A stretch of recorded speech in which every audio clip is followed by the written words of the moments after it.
महराज जी के घर पर आज अलग से हलचल थी। कारण था निशा का रिश्ता। अरे ये समोसे लाकर अभी से ही टेबल पर क्यों धर दिए? जब तक लड़के वाले आएंगे तब तक ये समोसे ठंडे हो जाएंगे। अब लड़के वाले के सामने ठंडे समोसे परोसेंगे क्या हम? एक काम कर प्रेम, तू हलवाई की दुकान पर जाकर इन समोसों को वापस कर दे। जैसे ही लड़के वाले आएंगे वैसे ही गर्मा गर्म छना हुआ समोसा लेकर आ जाना, वरना वो लोग क्या सोचेंगे, जिसने ठंडा समोसा परोस दिया उसकी बेटी भी ठंडी होगी। मतलब प्रेम इस घर का नौकर है। फूल प्रेम लेकर आएगा, टेबल कुशन के कवर प्रेम लेकर आएगा, निशा को शॉपिंग प्रेम करवाएगा और इन सब के बाद समोसे भी प्रेम ही वापस करवाएगा।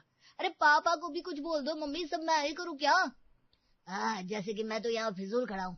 पता चला मैं यहाँ से बाहर निकला और गौतम के घर वाले आ गए। अब लड़की के बाप को दरवाजे पर तो होना चाहिए ना उन्हें रिसीव करने। ऐसा हो ही नहीं सकता। पहली बार इस रास्ते में आने वाला सीधा सही पते पर पहुंच जाए, ये तो संभव ही नहीं भाई साहब। इन रास्तों को तो गूगल मैप भी नहीं दिखा पाता, तो आपके निकलते ही उनके यहाँ आने का इत्तेफाक मुझे तो नहीं लगता कि बनेगा। ओ भैया, सुषमा ठीक कहती है, लड़की के रिश्ते की बात है। मैं तो कहता हूँ मोहल्ले के एक बच्चे को मेन रोड तक भेज देते हैं, क्या पता लड़के वालों को रास्ता ही ना मिल रहा हो। और पता चला इसका गुस्सा उन्होंने हमारी बच्ची को इनकार करके निकाल दिया। ये तो सोचने वाली बात है। उन लोगों ने कहा था वो 10 बजे तक पहुंच जाएंगे, यहाँ 11 बजने को आ गए, अभी तक उनका आता पता नहीं है। एक काम कर प्रेम, तू चिंटू को तैयार होने को बोल, तब तक मैं एक बार नरेंद्र भाई साहब को फोन मिला लेता हूँ। अरे दिक्कत क्या होगी भाई साहब, हम तो लग रहा है देश भ्रमण पर निकले। इतनी लंबी लंबी सकड़ी सकड़ी गलियां है हमारे शहर में, ये मुझे आज पता चला। वो 10-12 गलियां ही है, बस मैंने एक बच्चे को भेजा है, वो अभी आपको लेकर आ जाएगा। जो दिक्कत हुई है उसके लिए माफी मांगता हूँ। वैसे आप गाड़ी का नंबर और रंग बता देते तो बच्चे को गाड़ी ढूंढने में आसानी हो जाती। पिछले 40 मिनट से मैं फंसा हुआ यहाँ। इतने वक्त में यहाँ मेरी गाड़ी के अलावा मैंने कोई दूसरी मोटरसाइकिल भी नहीं देखी। बस मेरी गाड़ी का रंग लाल है और नंबर MH00011। मैं तो पहले से कह रहा था नए रास्ते पर जाना है, पुरानी भरोसेमंद गाड़ी ही लेकर चलो। हाथ बैठा हुआ होता है पुरानी गाड़ियों पर। नहीं, आप सभी को नई कार लेकर जाना था, लड़की के परिवार वालों को इम्प्रेस करना था, ये गाड़ी लानी थी आप लोगों को। कितना सोचा था मैंने कि नई गाड़ी में सबसे पहले विदिशा को बिठाऊंगा।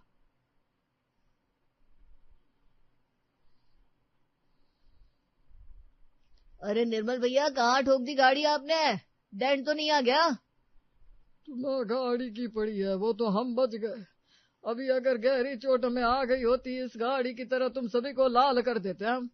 अब मैं माफी मांगती हूँ भाई साहब, ये निर्मल भी मेरे बेटे समान ही है, छोटा बच्चा है। आप मेरे बाप समान है, बेटी समझकर माफ कर दीजिए मुझे। आपके मोहल्ले की ही लड़की देखने आए हम, हमें नाराज तो नहीं करेंगे आप? तभी भागता हुआ चिंटू आता है। अरे क्या आंटी जी, किसके साथ दिमाग लगा रही हैं आप? ये अंकल तो गाड़ी देखते ही उससे टकरा जाते हैं और गाड़ी वाले को 2-4 बातें सुनाकर आगे बढ़ जाते हैं। वो क्या है ना, इनकी बीवी इन्हें छोड़कर किसी गाड़ी वाले के साथ भाग गई थी, तब से सभी गाड़ियों में इन्हें अपनी बीवी और वो ड्राइवर ही दिखते हैं। तुम्हें क्या विनोद जी ने भेजा है? हाँ, हमारी निशा दीदी को देखने आ रहे हैं ना आप। तो मुझे तो आपको लेने आना ही था। अंकल जी नमस्ते, मैं चिंटू, विनोद अंकल का पड़ोसी। वो तो ठीक है, रास्ता तो बताओ तुम्हारे बारे में हम बाद में सुन लेंगे। देखिए, यहाँ से बिल्कुल सीधा सीधा मेरे पीछे पीछे आइए। होने वाले जीजा जी ज्यादा दूर नहीं है, हम बस 10-12 गलियां ही हैं। 4-5 गलियों तक तो किसी तरह गाड़ी आगे बढ़ती है, फिर दोनों तरफ दीवार से टकराने लगती है। अरे भैया, ये तो पूरी गाड़ी का रंग ही उतर जाएगा। अरे आप लोग रुक क्यों गए? बहुत बारिश हुई है ना, दीवारों पर काई जम गई है। घिसने वाला भी कोई नहीं है। अच्छा, आपकी गाड़ी अंदर आ रही है, इसी बहाने दीवारों की घिसाई हो जाएगी। ये लो मम्मी, ऐसी जगह लेकर आई हो तो मुझे खाया पिया कुछ नहीं, गाड़ी खराब किया 10,000। कितना शौक था मेरी विदिशा को लाल रंग की कार में बिठाने का, पर देखो मेरी फुट्टी किस्मत, घर में जब गाड़ी आई तो उस लाल का पीला कर दिया आप सबने। मुझे तो लगता है वापस चलना चाहिए भैया, वरना आगे गए ना तो रिपेयर करने लायक भी गाड़ी नहीं बचेगी। तुम्हारी शादी के चक्कर में मैं अपनी विदिशा से बैर नहीं ले सकता। अरे घर पर ही तो तू कह रहा था जल्दी से भैया की शादी करो ताकि मेरा नंबर आ सके। वह सब गुस्सा करने से कोई फायदा नहीं है, शादी ब्याह में तो बहुत कुछ देखना पड़ जाता है। मैं जब तुम्हारी माँ को देखने गया था, मुझे तो नाली तक की बदबू बर्दाश्त करनी पड़ी थी, यहाँ कम से कम वो तो नहीं है। अब इतने आगे हम आ गए कि गाड़ी को पीछे लेने के लिए गाड़ी को घुमाना पड़ेगा। इस सकड़े रास्ते में गाड़ी घुमाएगा कैसे तू? अरे हाँ, ये तो मैंने सोचा ही नहीं। मतलब कि अब ये गाड़ी निशा के घर जाकर ही रुकेगी। यहाँ गाड़ी के अंदर लड़के वालों के बीच डिस्कशन चलती रहती है और वहाँ चिंटू रास्ता बताते हुए आगे बढ़ जाता है। अरे चुप भी हो जाओ तुम बाप बेटे, वो बच्चा तो आगे चला गया, पीछा करना चाहिए था ना निर्मल तुझे उसका। तू चाहता नहीं क्या तेरे भैया की शादी हो? इतनी मुश्किल से इतने अच्छे घर का रिश्ता हाथ आया था। अब क्या सोचेंगे विनोद भाई? आप ज्यादा टेंशन लेने लगती है रेणु जी, बीपी अपना कंट्रोल कीजिए। मैंने देखा है वो बच्चा दाईं ओर बढ़ा है। निर्मल दाईं ओर ले ले। गाड़ी दाईं ओर बढ़ती है और फिर बाईं ओर, फिर दाईं, और निर्मल को समझ में आ जाता है कि रेणु की डांट से बचने के लिए नरेंद्र ने यूं ही अंदाजन गाड़ी बढ़वा दी है। हर तरफ तो घर ही घर है, यहाँ किसी से पूछ लेते हैं। और कहीं ऐसा ना हो कि लड़की वालों के घर हम कल पहुंचे। एक घर के दरवाजे के सामने गाड़ी रोककर विमल विनोद लाल मेहरा का पता पूछता है। अरे क्या भैया, ये सामने वाला मकान ही तो विनोद मेहरा जी का मकान है। ये और नहीं तो क्या, ये बिल्कुल सामने वाला। बस कुंडी खड़का दीजिए। एक मिनट, कहीं आप वो लोग तो नहीं जिनका सुबह से इंतजार हो रहा है? देख ले विमल, तो मेरी आंखों पर शक कर रहा था, बिल्कुल सही जगह लेकर आया मैं तुम्हें। हाँ भाई साहब, हम वही है जिनका विनोद भाई साहब को इंतजार था। अरे विनोद, जरा बाहर तो आ, देख कौन आया है। सामने वाले घर का दरवाजा खुलता है और विनोद बाहर आता है। वो तूने कूलर बेचने के लिए एक पार्टी बुलवाई थी ना, ये ले आए।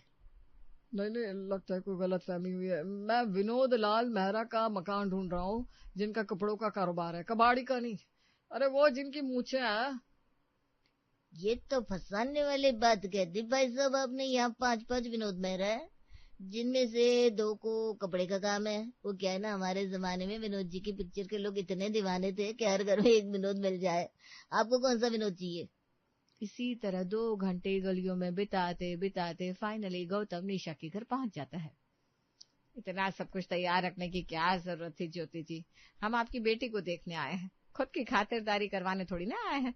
बेकार ही आपने इतनी मेहनत करवा दी। थक गई होगी ना निशा तुम? नहीं आंटी जी, इसमें मेहनत की क्या बात है?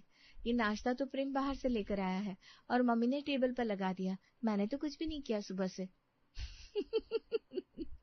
ये सुनते ही ज्योति अपना सर पीट लेती है। इसकी इसी बोली के कारण 8 लड़कों का रिश्ता घर आकर वापस लौटा है।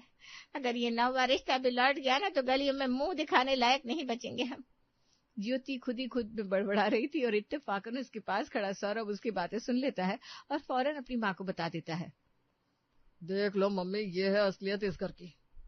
एक तो तुम लोग मुझे इन गलियों के अंदर ले आए और लाए भी तो उसके घर जिसे 8 लड़कों ने रिजेक्ट कर रखा। उन सबको निशा में कुछ तो कमी देखी होगी। अरे तू तो शुक्र मना, इस बच्चे को देखने के लिए 8 रिश्ते आए। तुझे देखने तो आज तक कोई आया ही नहीं। आज बड़ी मुश्किल से पहली बार किसी लड़की का परिवार हमसे मिलने को राजी हुआ है। ये मौका मैं जाने नहीं दूंगी। अब तेरा रिश्ता इसी घर में होगा। आप घबराइए मत जी, इस कानाफूसी का कारण अच्छा ही है। मुझे अच्छी लगी ये बात कि निशा बेटा ने बिना हिचक के सब कुछ साफ साफ बोल दिया। तो बेटा बता, घर के लोगों को साथ में मिलाकर रखना जानती हो तुम? गली मोहल्ले में रहने वाले लोगों को कुछ आए या ना आए, सभी में मेलझोल रखना अच्छे से आता है। अब यहाँ देखिए ना, 2 हफ्ते पहले विकी भैया के पापा से बात किसी कारण बंद हो गई थी और अभी वो यहाँ मेरे रिश्ते के लिए अपनी ऑफिस छोड़कर खड़े हैं। हम किसी की बातों को ना मन से नहीं लगाते, बस मुंह तक ही रखते हैं आंटी जी। वैसे मेरी बेटी को पेंटिंग का बहुत शौक है। घर पर ही पेंटिंग बनाती है और बेचती है, और कुछ बच्चों को पेंटिंग क्लासेस भी देती है। और थोड़ा बहुत खाना दोनों भाई बहन मिलकर बना ही लेते हैं, क्योंकि इसकी माँ तो घुटनों के दर्द के कारण ज्यादा देर खड़ी नहीं हो पाती। वो सिर्फ सब्जी बनाती है। निशा की सच्चाई और उसके परिवार वालों का ये नेचर नरेंद्र और रेणु को इतना भा जाता है कि उसी वक्त निशा के हाथ में 5001 रुपया और नारियल देकर रिश्ता पक्का कर लेते हैं। फिर क्या था, निशा और गौतम की बातें शुरू हो जाती है। कुछ दिनों बाद, पिछले आधे घंटे से खाने पर बुला रही हूँ तेरे भाई को मैं। ये वही लड़का है ना जो 10 दिन पहले शादी से तौबा कर रहा था, और अब देखो दिन रात निशा निशा निशा और उसी से बात करता रहता है। गौतम अपने कमरे से बाहर आता है। तुमने तो कहा था मम्मी कि बस एक बार की बात है, अब दोबारा थोड़ी ना निशा के घर जाना है। पर निशा तो कह रही है कि उसके यहाँ बारात लड़की के घर तक जाती है।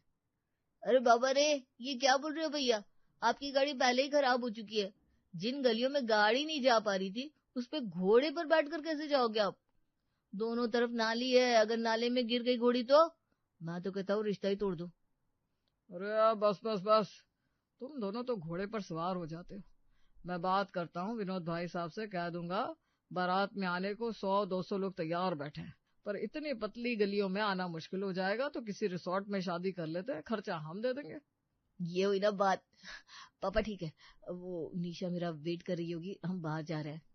अच्छी तरह धूमधाम से ये शादी निपट जाती है और निशा अपने ससुराल आ जाती है। तो शादी के पहले कितनी गर्लफ्रेंड थी तुम्हारी? मेरी लाइफ में तो कोई लड़की नहीं थी, गर्लफ्रेंड कहाँ से रहेगी। बिजनेस वालों को कहाँ फुर्सत मिलती है सांस लेने की भी। बचपन से ही पापा को बिजनेस संभालते देखा है, फिर हम दोनों भाई भी बिजनेस में लग गए। पढ़ाई में वैसे भी मैं थोड़ा कमजोर था, पर सौरभ तेज था, पर उसे फिर विदिशा मिल गई। विदिशा? अरे तुम्हारी होने वाली दिवरानी। और उसे शादी की इतनी जल्दी थी कि मेरे लिए हड़बड़ी में पापा मम्मी को रिश्ता ढूंढना पड़ा, पर मुझे लगता है दुनिया की बेस्ट लड़की मुझे मिल गई है। मेरी तो फर्स्ट गर्लफ्रेंड आप ही है मैडम। बोलते बोलते गौतम अचानक नीचे देखने लगता है और उसकी सारी एक्साइटमेंट गायब हो जाती है। क्या हो गया गौतम, तुम ठीक तो हो? कोई बात है क्या?